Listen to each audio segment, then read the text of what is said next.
Got me a movie I want you to know. Slicing up eyeballs, I want you to know. This is a Chien Andalou.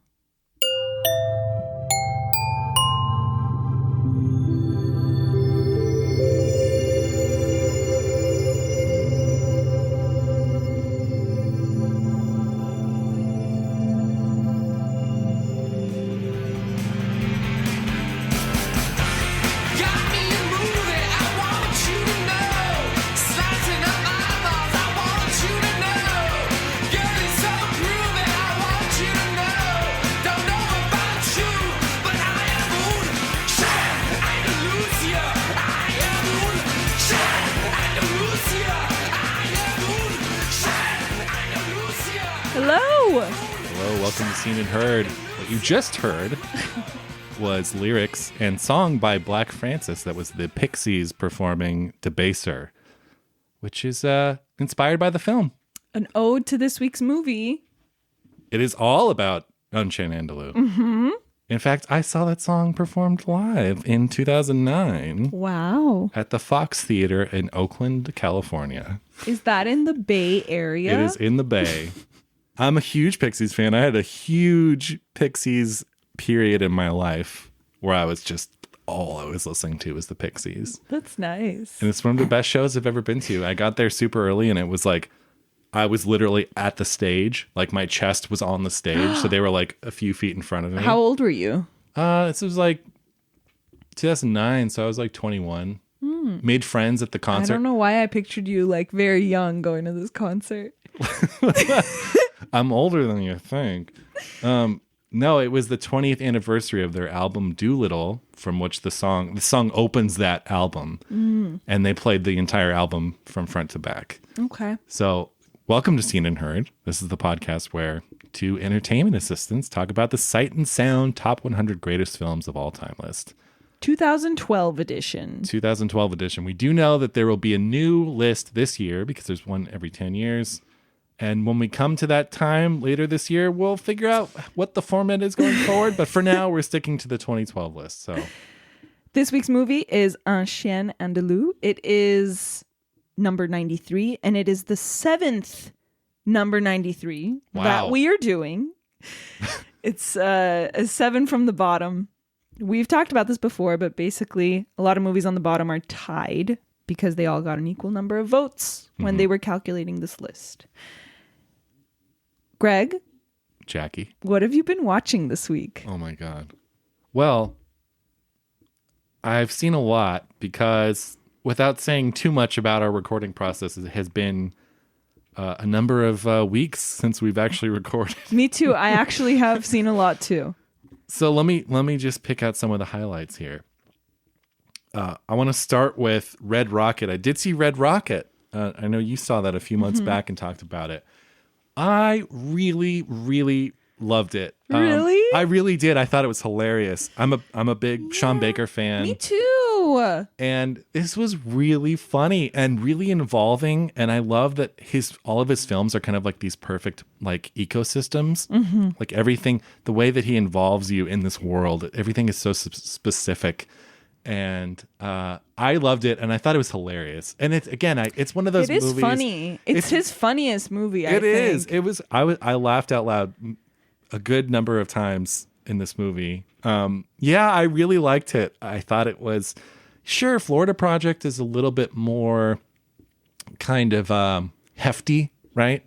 Maybe it's not the right word to use, but there's a little bit more kind of going on beneath the surface in Florida Project. Not to take anything away, not to diminish from Red Rocket, but here's what I thought. Going into it, I thought it was going to be more of like a straight comedy, and then I was surprised that he obviously takes it very seriously, and it is funny, but it's also really meaty, and there's a lot in there to like grab onto.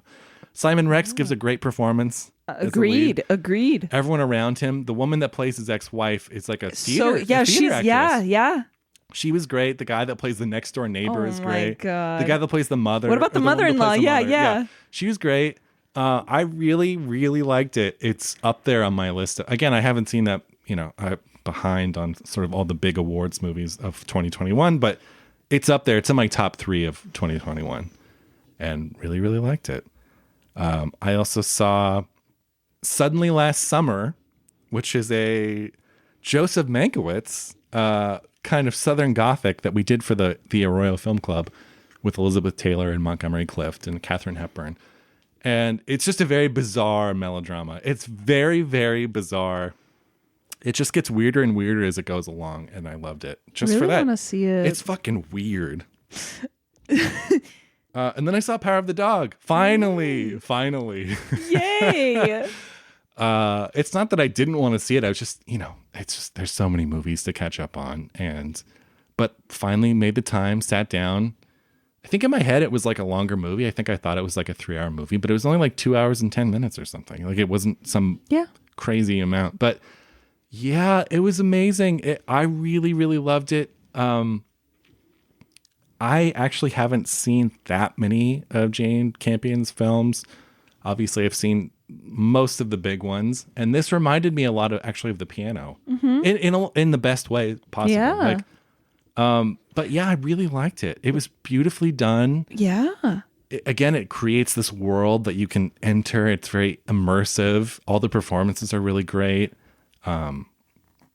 Two more that I want to get to just because it's been so long. I won't talk much about this one, but I saw Nightmare Alley. I know how you feel about it, and I probably feel similarly. Maybe I liked it a tad more than you, but I also think it's pretty unremarkable, especially compared to the 1947 version, which is superior and like 45 minutes shorter. It struck me about the Del Toro one. It's beat for beat the same story. Like, really? For the most part, like 95% of the movie, it's like all the same beats. And how is it so much longer? I know. I wanted him to mix it up a little bit. I'm like, if you're going to remake it, do something, put a new spin on it. And it was a little more violent. He made a couple small choices here and there. I will say, I do think Bradley Cooper was slightly miscast, as in he just doesn't quite have that noir vibe. The best part of the movie was Cate Blanchett, who is a modern day like femme fatale. Like she is a noir queen. Yes. Yeah. And was so good in this. Looked perfectly like she's just so natural. She exudes this cool kind of storyline was very. I like the story of Nightmare Alley because, and again, maybe I'm biased because I saw the 40s version first, but it doesn't really do enough to bring to the story. Yeah, that was some. Anyway. And then lastly, I don't want to drag this on too long, but it has been 2 weeks. I saw Thomas Vinterberg's Festen, or The Celebration, which we are doing for the film club this week. I just saw it last night for the first time. It somehow escaped me all these years. I'd heard about it. So good. Truly amazing. Really shook me. Complete masterpiece. It was inventive. It was harrowing. It was hilarious. It was exhilarating. The way that he works within the confines of the Dogma 95 like restrictions is so inspired and makes you. We were talking off before the podcast. We're talking about wanting to go out there and make a movie with nothing and stuff, and how a lot of the movies we're seeing are inspiring us to go do that. This is another one of those of like, shot with cheap digital cameras, shot with like no lighting. It's just like all natural light, and what he's able to do with it. Oh my God. Masterpiece. What'd you give it? How many stars? 5. Wow. Masterpiece. It's everything at once. It's funny. It's harrowing. It's literally all these things, and it juggles it. And from frame one, you're in it. It has your attention until the end. Like You're in it the entire time. You never come out. Cool. And it's great. It's so good. You got to see it. Yeah, I will. Yeah. So what have you been watching? Yeah, it's been a long time, so I'm not going to talk about everything I've been watching. Like me. But last night I went to the New Bev and saw Marie Antoinette on film. Oh. And I just want to say really quick that seeing that movie on film was a whole different experience. And I'm not one of those people who's like, you have to see it on film, otherwise you haven't seen the movie. But like eye candy is an understatement. Yeah. Like, it's Marie Antoinette 1. It's that just spectacle of a movie. The print was beautiful. The colors, it was just a whole thing that I thoroughly enjoyed. Did you see it when it came out?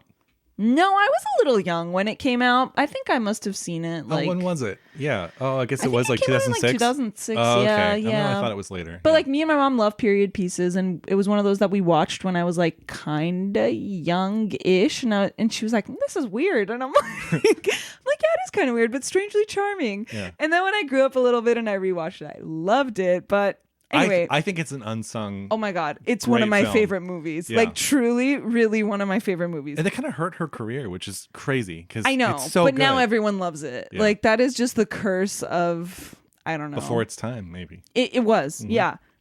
And then when I was in New York, so I went to New York, like the reason that we haven't seen each other in 2 weeks is because I went to New York.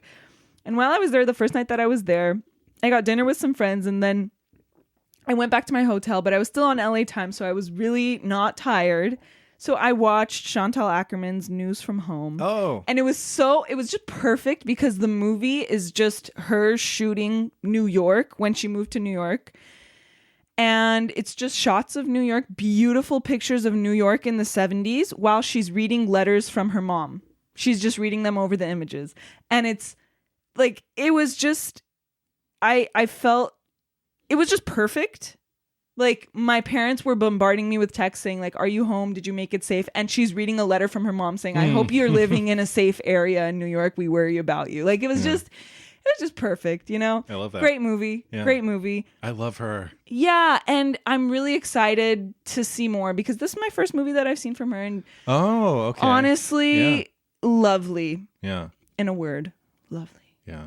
And then I did see Coda. I mean, I know you guys are listening to this a week from now, but we are in the Wednesday after the Oscars, and I did see Coda. I watched it on the Saturday before the Oscars.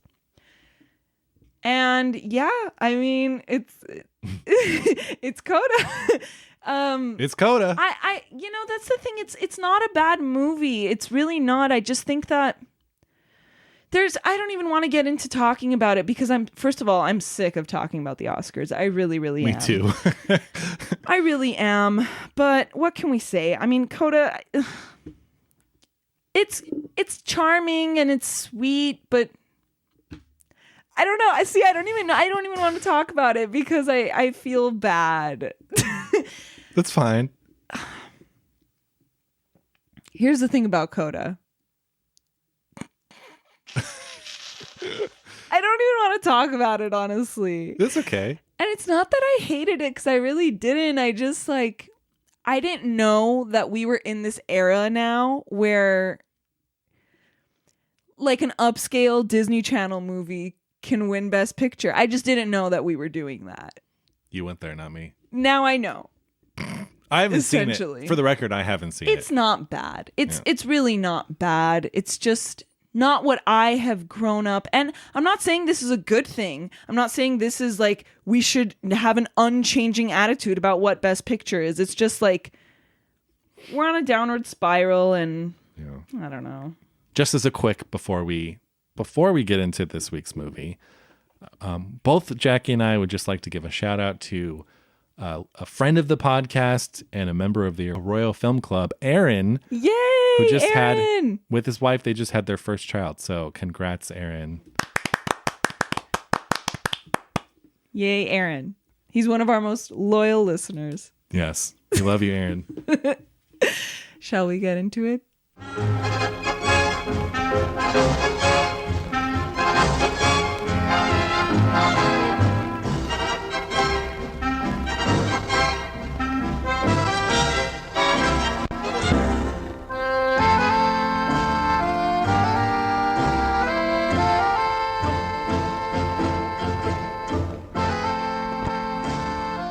Chien Andalou is a 1929 surrealist silent film written by Louis Buñuel and Salvador Dalí, directed by Buñuel.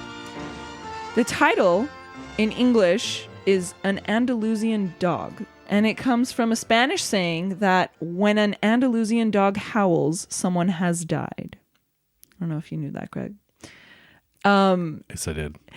It is a non-narrative short film which presents several strange and inexplicable images. If you want to call them storylines, there's about 4. The movie opens with a man slicing a woman's eyeball open. There's another man wearing nun habits, riding a bike. He eventually is found dead in a forest. There's a sexually deviant version of himself, or just another character played by the same actor, who harasses the woman from the beginning. And finally, the woman from the beginning escapes the room that she's in, strolls on the beach with her lover, and the film closes with the lovers presumably dead, half buried in the sand. That's a pretty good synopsis for, I'd say so, for a movie with no narrative of any kind. It stars Buñuel as the man who cuts the woman's eye open, Simone Marouy as the woman, Pierre Batcheff as the man. The film was made from money borrowed by Buñuel's mother. Both men are Spanish, obviously, but found themselves in Paris between the wars and made this French movie. And pretty much started with two dreams. Buñuel dreamt of a cloud slicing the moon in half like an eyeball. And Dalí dreamt that his hand was swarming with ants. And they teamed up in 1930 to make another film, L'Âge d'Or. However, they had a falling out during the writing and Dalí left the project. In fact, I heard Buñuel tried to attack Dalí's girlfriend at a party. Oh, God. They had this big falling out and he tried to choke her and then Dalí walked out. It was a sequel to this. Was it? Financed by this Viscount. This super rich Viscount who was a fan of Chien Andalou. Really? And said, here, take this money and make a sequel. And it was an hour long. No way. And it was a huge flop at the time. And it was such a big flop that they kicked the Viscount. The Viscount got kicked out of like his polo club or something. Like it was that offensive. Isn't it so ironic that they like talked so much shit about the bourgeoisie and then took money from a Viscount to make a movie? But then again, come on, as a filmmaker, you take money wherever you can get it from. That's true. That's true. And yeah, I mean, they wanted people to hate this movie. That was their goal. Let's make a movie to outrage people. The bourgeoisie. The bourgeoisie to hate this movie. That's why they made this movie. And guess what? They didn't. They loved it. They actually loved it. And the success kind of bothered Buñuel. Yeah, yeah. To be fair, I mean, there was a lot of surrealists in Paris in this time. It was literally like the 30s. It's kind of the birthplace of surrealism. And Buñuel literally took rocks, put them in his pocket for the first screening because he thought that there would be a mob. Like he thought a fight would break out and he would need rocks. Yeah. That's a bit dramatic. I'd say so. Like, imagine you're that much of a shithead that you make a movie for people to hate. Yeah. Like, it's fascinating. It's cool. It's also like annoying a little bit. I don't know. Well, yeah, literally the whole movie is just meant to stir the pot. Yeah. And it's funny to think because, this was released in 1929. Surrealism, as we know it, was kind of born in France, in Paris, in the 20s. Why did they think people were going to hate it so much? What's crazy is that it's still new. Like, surrealism is what, like 100 years old at this point. The first piece of surrealist literature was published in 1920. Yeah. So it's important to note that this is not the first surrealist film ever made. Mm-hmm. They go back to the early 20s. And there was a small sort of group of surrealists at this point. And after this movie came out, Buñuel and Dalí were invited to join this surrealist collective. But again, it's important to note this is not like the baby's first surrealism. Like this is not the first ever. It is probably the most famous. It's the most famous, use. Absolutely, without a doubt. I think Roger Ebert said this is the most famous short film of all time. Yeah, he did say that. But yeah, this was literally Buñuel made this to shock and insult the bourgeoisie. That was the whole point of the movie, and. He literally, there's a quote from him saying, "No idea or image that might lend itself to a rational explanation of any kind would be accepted." That was him and Dalí's credo going into this movie of like, exactly. Nothing can make any sense. No. He also said, nothing in the film symbolizes anything. The only method of investigation of the symbols would be perhaps psychoanalysis. I mean, see, okay, that statement right there is a bit of a contradiction. Yeah, he's literally saying you can't analyze this only if you use analysis, psychoanalysis. On him. I guess. But no, I agree. You can't sit here and say any particular thing in this movie happened or didn't happen. Yeah. You can't say it with certainty. There's no point. Like, yeah. And let's talk about where we both are in terms of surrealism. I'll say that I love some of the huge surrealists. Like I love Dalí's paintings, and I'm a huge David Lynch fan and stuff.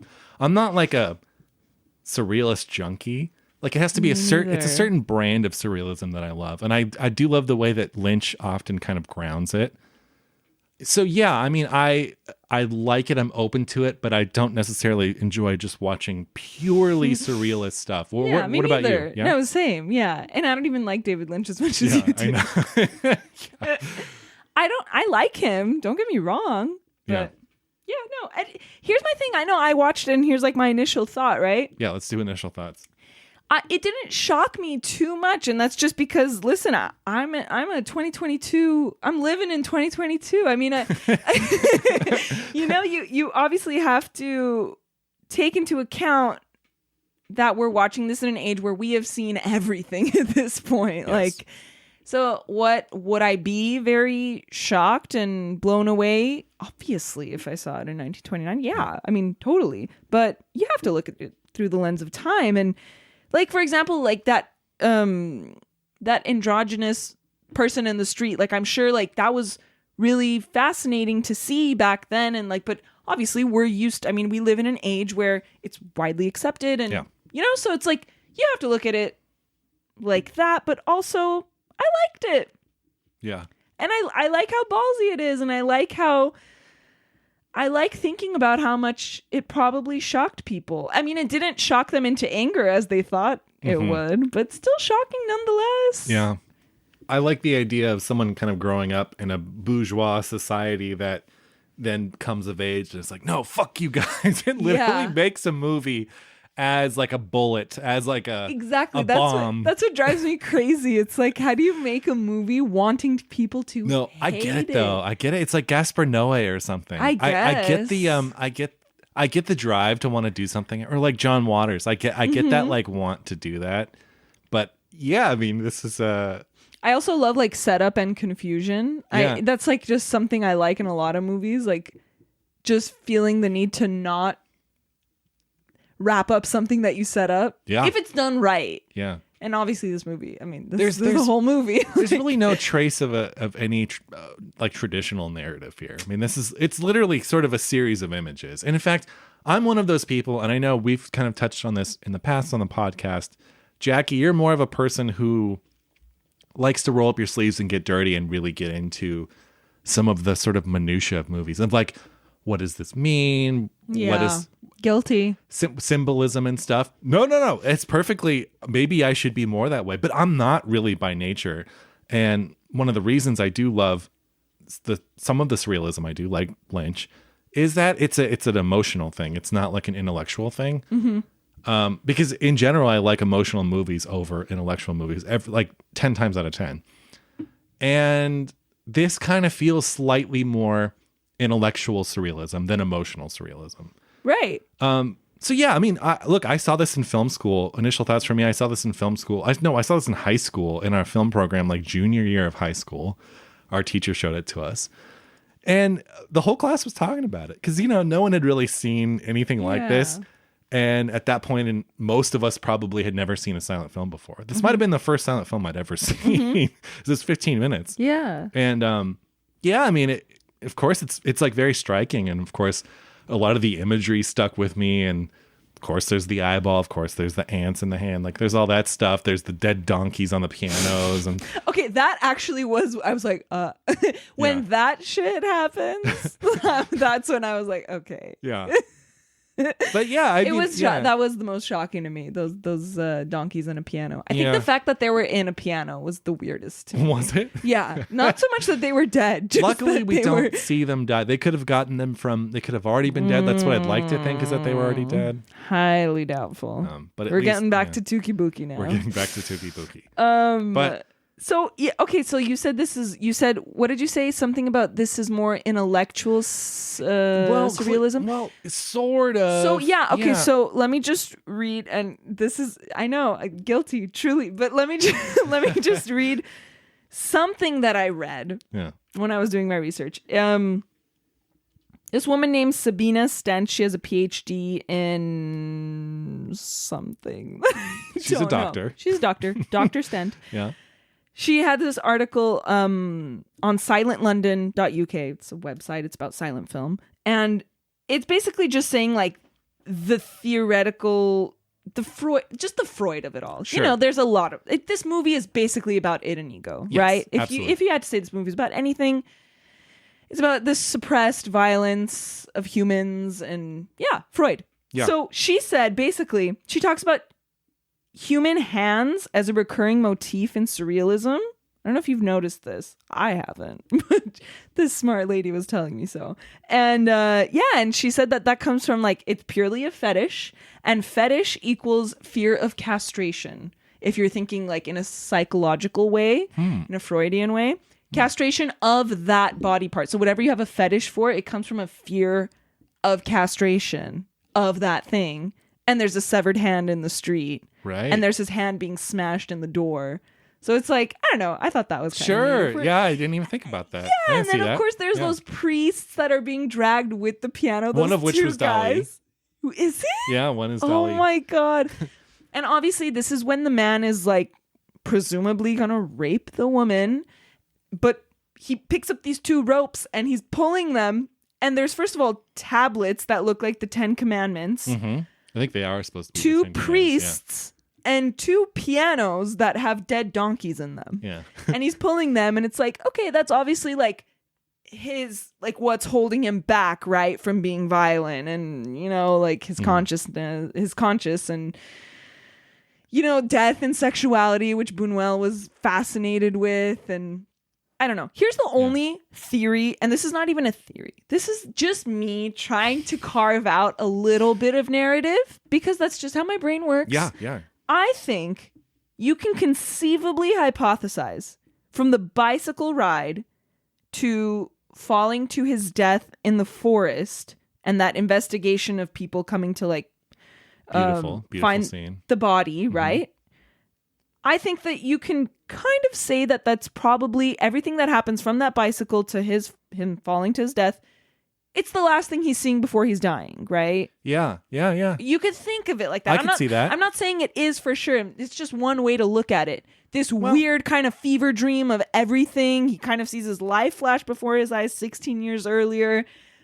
Kind of, right? And then that forest scene is very normal. They find a body, they pick him up, they take him. It even fades to black, like one chapter of the movie's ending. Mm-hmm. So that's my only conceivable thing from this, really. No, I like that. And I like, because look, most surrealism is intended to look into it yourself and project your own stuff onto it. And it's not so much about the filmmaker's intention or the artist's intention. It's about the way that you're perceiving it and what you're bringing to that. Right. And I think there's I think that's totally valid. Yeah. Yeah. And I think there's a lot of hints of him like not being completely heteronormative. Like he's wearing those nun's habits and then he falls and then he goes up in the bed and a very fatherly figure knocks on the door and kind of punishes him, reprimands him, makes him stand in the corner, rips off those like nun's habits. Like, I think there's I don't think it's too crazy to say that there's hints of that. Of course, there's that androgynous person in the street who is actually credited in the credits. It's a woman who is androgynous and she is credited as hermaphrodite. Oh, really? Yeah. I didn't catch that. Yeah. So I think it's not crazy to assume there's something going on there with that guy and obviously his kind of suppression of his violent sexual behavior. And then the woman, I mean, I don't know. What do you think? I don't know what I think, exactly. honestly. I'm not saying let's break this movie down. I just want that all sounds good to me. It's something like this that's so completely surreal and it's not rooted in reality at all. It's like I can't even begin to make connections between some of this stuff. It's like I'm literally just enjoying the sensory experience of the film. Did anything I just say make sense? Everything you said completely makes sense. Does it make too much sense? No, I don't think so. I think it's kind of a mirror, you know? It's like you look into it and you can see what you want from it. And it's not what came to my mind, but hearing you say it, I'm like, yeah, it sounds good to me. He's watching her. He's wanting her to like get hit by a car. Do you remember that? Yeah. And I don't know. That reminded me of that feeling of like, you know, when you're like on the subway platform and you're like, you know what? I could jump. That's never. My thought is always that someone's going to push me. Exactly. That fear, that kind of like, you know what? I could do it. It's that. It reminded me of that. And it's obviously like, I don't know, this violent. Yeah. Well, he does sexually assault her in the film. Yeah. Yeah. So that's fun. There's even that moment. Oh, going back to that whole, like, my theory about kind of gender and the part it plays. Like, for example, she opens that box that he's wearing around his neck. There's a tie in it. That's like the ultimate symbol of masculinity, right? And she puts it on a collar and she assembles the clothes and on it the looks bed. like a man. Yeah, I don't know. That's cool. I like that image. And then she's even like kind of like falling asleep. You can tell, so it kind of alludes to dreams, and the whole thing is a. Oh, from the beginning. I mean, I think with the cloud and the eye already. I think you're already in that dreamland. What about the way that they're dead at the end? Oh, I love it. And it says like in springtime and then they're dead. I love that. That was so good. You know what that reminded me of? That was really good. It's like, okay, maybe you don't remember this, but the Haunted Mansion at Disneyland in the portrait gallery before you get on the Doom buggy and you're walking through, the portraits change. When I was a kid, and I think they just brought it back, but when I was a kid, there was a woman and she was young and beautiful and it said April. And then as you walk past it, it says December and she was old and dying. Yeah. And this was like, reminded me of like a Disneyland portrait for the Haunted Mansion. Yeah. No, I love that. I love that. What greater fear than being buried alive in the sand? Do you think they were buried alive? I mean, they seem stuck there. Yeah. I love the ant stuff. I think that's cool. The ants in his hand. I don't know what you're talking about. Think, Greg. Think. Well, we'll get to that. If you know what I mean. I love the armpit and sea urchin the thing. Armpit, yeah. And then the armpit, like on his mouth, like match cut from the armpit to the sea urchin, and then so funny. He loses his mouth. Yes. A la Beetlejuice, or a la Gina Davis in Beetlejuice. Yeah. And then the armpit hair goes. And she gets mad.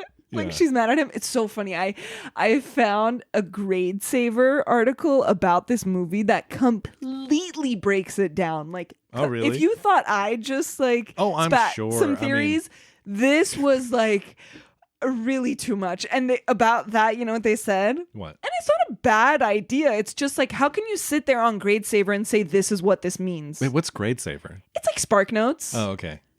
How, like, what gives you the authority to say that? Oh yeah, that this symbol means this. You just can't. Like, that's not what they wanted you to do. Can't. Anyway, for this armpit thing in the mouth, they said like, oh, you know, like this story is about like households and domesticity, and it's about like sharing your life with someone and how much that they can dominate you, so much so that they take your armpit.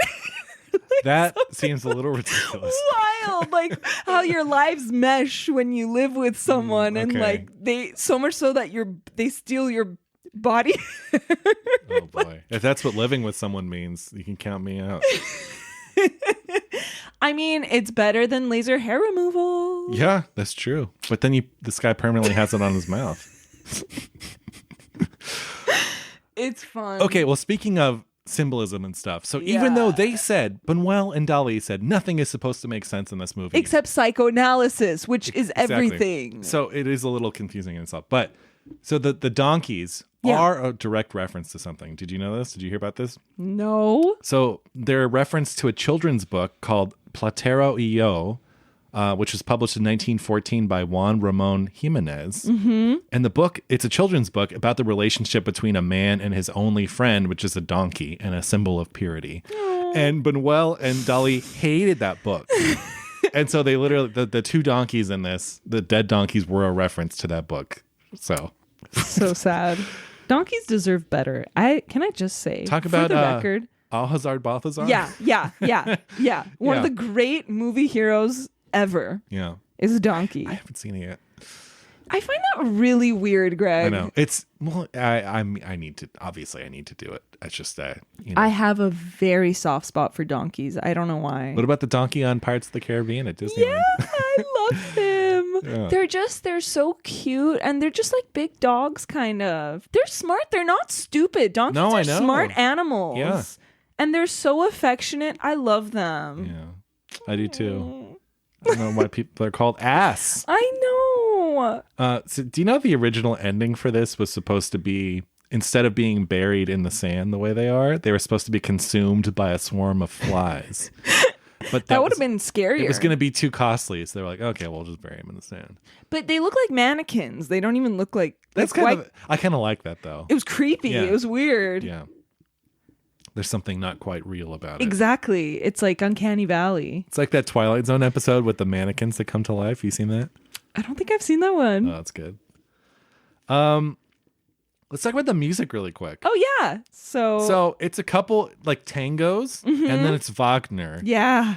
And I think from my research, it appears when this movie screened in 1929, Buñuel just played music from a gramophone. I read that too. So I'm assuming it was the music that they're using now. Yeah. That you see it now. I don't think it was something different. But the music is Wagner. It's from his Tristan and Isolde opera. And it's so beautiful. It is beautiful. And it just so makes it. Yeah. And I love the tango stuff. I love the tango too. And the way that it's contrasted with the Wagner. Yeah. Yeah. There you go. It's so good. Yeah. Yeah. I agree. The music is great in this. But again, yeah, it makes the movie. Yeah. Yeah. Because if you didn't have that, you would just be confused and... this was one of Kurosawa's favorite films. I read that too. Which kind of blows me away because he never really... I guess in his movie Dreams, he did some sort of surrealist stuff. But I mean, he's such a grounded filmmaker that I was surprised when I read that. Oh, Kurosawa. Okay. Yeah, me too. Yeah. So you like Belle de Jour. Mm-hmm. Yeah, let's talk about Buñuel. I've seen Belle de Jour, which I really like, with Catherine Deneuve. And I've seen The Exterminating Angel, his famous one where no one can leave the dinner party. Yes, yeah. But that's good. I didn't love it. I really liked Belle de Jour. I think I like his 60s stuff more, 60s and 70s, because I feel like that stuff is a little bit more grounded maybe than his earlier stuff. I don't know. I just kind of like that, the balance. Mm-hmm. But yeah, I mean, he's prolific early on in like the 30s and 40s, and then through the 70s, like in the 60s and 70s, some of his biggest films. Discreet Charm of the Bourgeoisie. But yeah, let's talk about your. You just watched that. Mm-hmm, yeah. Mm-hmm. Yeah, I liked it. It is really. I mean, it's kind of similar to that one that you said, and I've heard of that one where they can't leave the dinner table, right? Exterminating Angel. So in this one, they can't have dinner together. Every time they sit down to have dinner, something happens, and it kind of gives you anxiety, but it also is like, it's kind of. It's like it's coming, but every time you hope that something will happen and they'll just be able to eat dinner. And it's weird because all of my nightmares are literally about that. It's like I want to do something so bad. I need to leave somewhere. I need to get somewhere. I need to do something. And for some reason, I just can't. Every time I try to do it, something happens. That's my biggest source of anxiety and fear, and it is very much related to my dreams. So I feel like Buñuel, it kind of gets me. Yeah. He does. And it's a very, very subconscious thing. Is that all your nightmares are about most of my nightmares are that. What about the other ones? Like you have the classic falling one. I've never had that. Really? Yeah. That's weird. What's that? So you're just like falling? Scary. I hate it. It's similar to like a video game because in a video game when you fall from a height and you watch yourself, it's like that for me. I can see like myself and I feel it. I feel my heart like, yeah. So in the dream, do you start off like at the edge of a building or cliff and then you get pushed or you fall, or in the dream do you just start and you're already falling? I get pushed or I fall. Oh, yeah. I've never. As long as I can remember, I've never had that falling dream. Consider yourself lucky. But yeah, and you know what else is like? This is so bad. But going back to my fear and anxiety of like not being able to do something, leave somewhere. There's the SpongeBob episode where he's trying to get home from Glove World. Do you know what I'm talking about? No, I don't remember that one. Oh no. And he just can't get home. Like every time there's a bus, he ends up in this weird like city where they all talk like thank you. Sounds like a Buñuel inspired episode. Yeah. Oh, it's totally, you have to see it. I can't believe you haven't. It's hilarious and so much anxiety. Like, I think my fear was born from that episode. I watched it at a young age. And then have you seen After Hours by... Yeah, of course. And that's also similar. It's like he's trying so hard to get home and he just can't. It's the same. The night that continuously goes wrong. Yeah. Every time there's a movie like that, it's like I'm strangely drawn to it, but I also... It makes me so mad, but also I have to watch it. I can't look away. I love that. That's how I feel. I love it. Yeah. It says a lot. Should we do favorite sight and sound? Let's do it. What was your favorite sight? My favorite sight is the shot of the as she is credited, hermaphrodite, this androgynous person that is in the street. And it's after she has been picking at the hand. And there's just a great shot of shadows. It's like her and this other guy.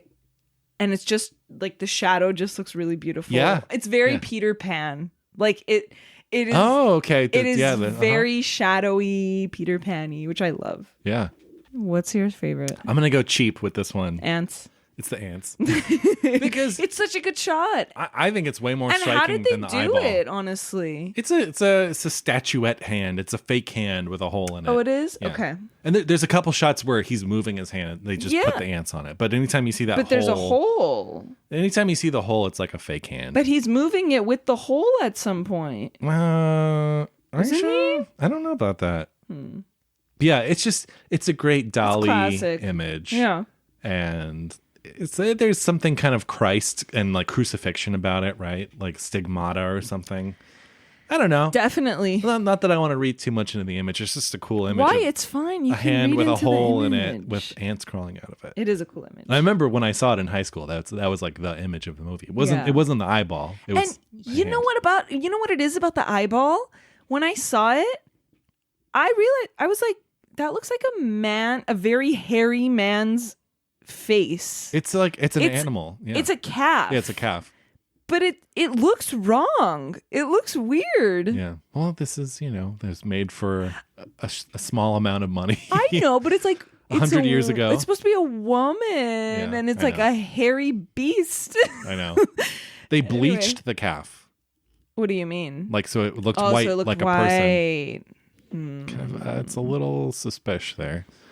What did they do? I heard they like put something in his eye to make it look real. No, I don't know. Yeah, I guess so. 'Cause aren't their eyes just like black? Yeah. I'd prefer not to even think about that any further. Hopefully, it was dead already. Hopefully. Jesus. What's your favorite sound? My favorite sound is it was in the scene, your favorite scene where the woman gets hit. It's just it's the climax of the Tristan and Isolde. Me too. Wagner. That's your favorite sound? Yeah. I mean, come on. I made it's the most, yeah. I did a short one time and I used that same segment. But it's overpowering. It's beautiful. It's timeless. It's you were breathless just listening to that. Mm-hmm. I mean, come on. It's fucking beautiful. It is. I agree.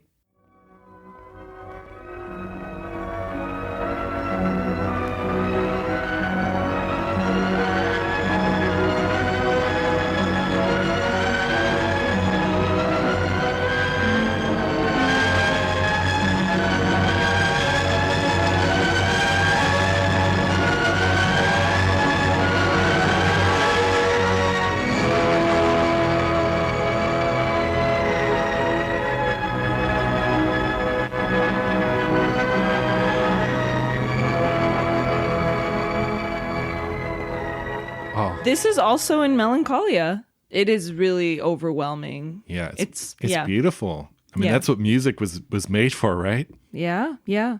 Actually, yesterday before the movie, they did all Kirsten Dunst's trailers on film. Like cool. they made a point to mention it. They're like, all these trailers are going to be on film. Nice. And I was like, okay, cool. I really needed to see Bring It On trailer. Did they do Virgin film. Suicides? They did Virgin Suicides, Melancholia, and Bring It On. Not Interview with the Vampire? No. Lame. But yeah, it was fun. That's great. Yeah. Okay. Pauline Kael. Pauline says, let's see.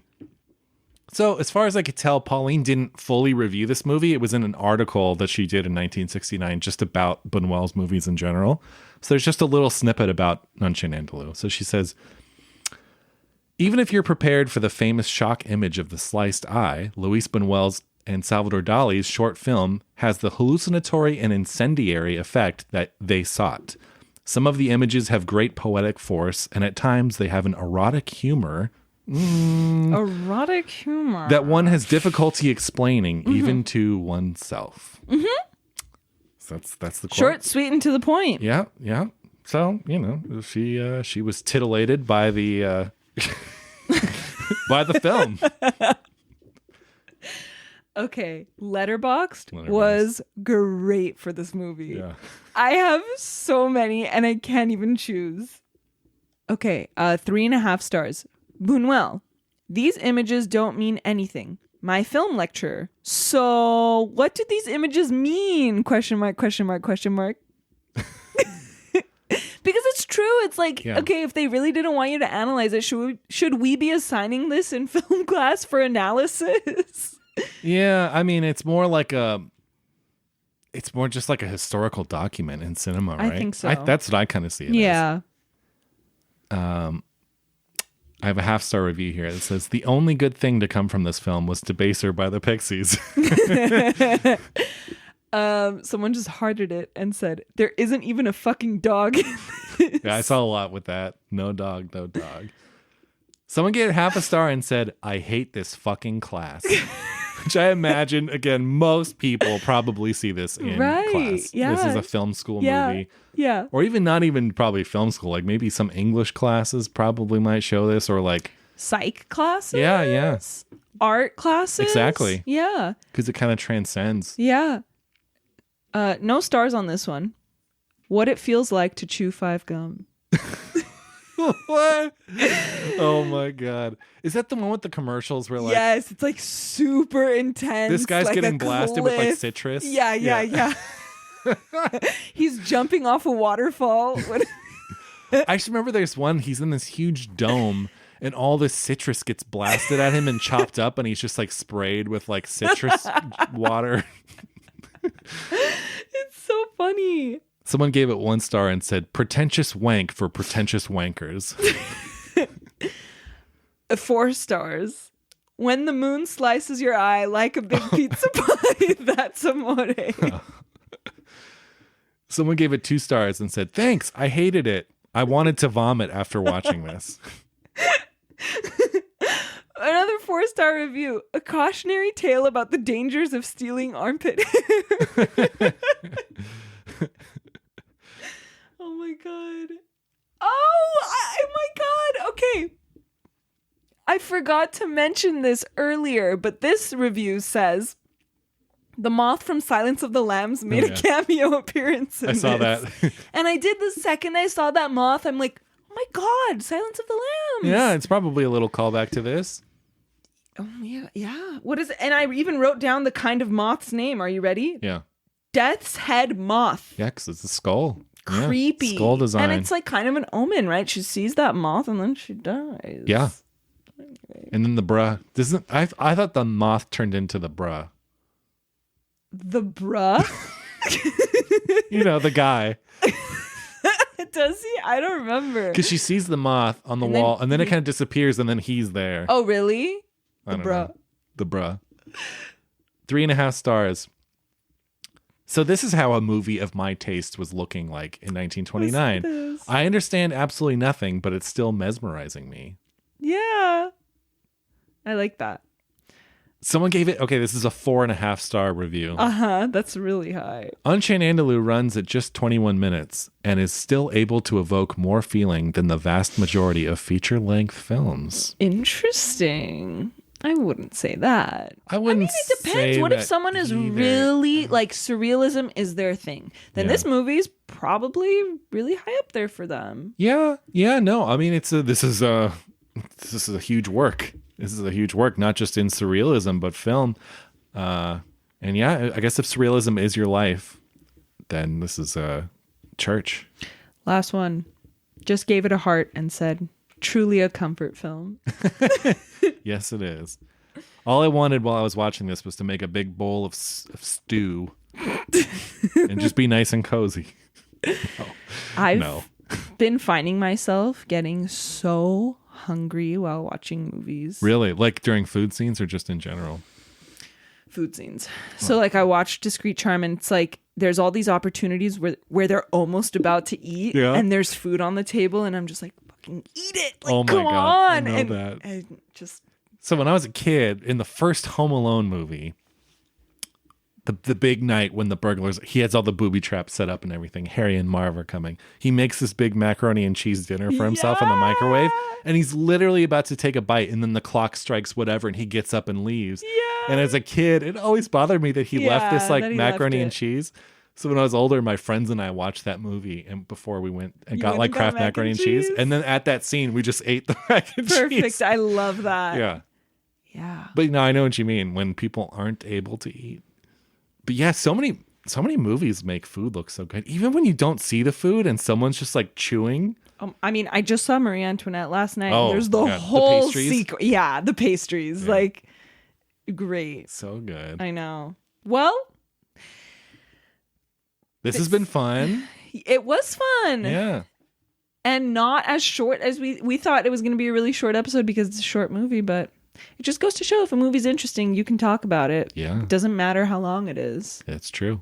Mm-hmm. We talked more about this 16-minute movie than some like 2-hour movies we've covered. Yes. So I agree. Yeah. Well, thanks for joining us, everybody. We enjoyed having you along. Mm-hmm. You should join us next week because we're doing another silent film. I promise this is the last one for a while. Are you serious? I thought this week was the last one. No, it's Dreyer's Passion of Joan of Arc. I've been waiting. I've been saving. I've been theorizing how I'm going to feel about it. I've been watching Vive sa vie and watching her cry over it and waiting to watch it to see if I'm also going to cry over it. Why am I holding the mic? You can. I guess that's something we can do. It doesn't really make noise, does it? No. This is definitely my favorite of the 4 silent films because I have seen this one before. I'm pretty sure it's going to be mine as well. Yeah, I think you're going to be pretty blown away by it. Yeah, so it's going to be a good one. Guys, come back. Listen, this is one you don't want to miss.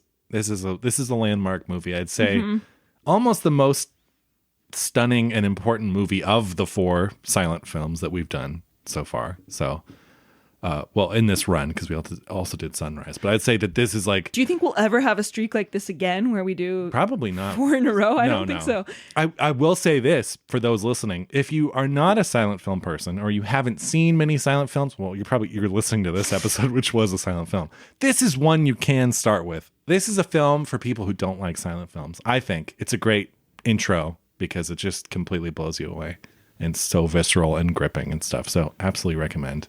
I'm very excited to cry. You probably will. We'll see. You do during everything, so. Including Coda. I'll see it someday. Yeah. Well.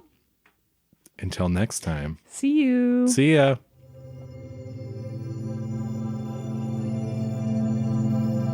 Seen and Heard is presented by the Arroyo Film Club. Produced by and starring Greg Kleinschmidt and Jacqueline Bastachian. Edited by Greg Kleinschmidt. Music by Andrew Cox. Special thanks to Catherine Ferenchak.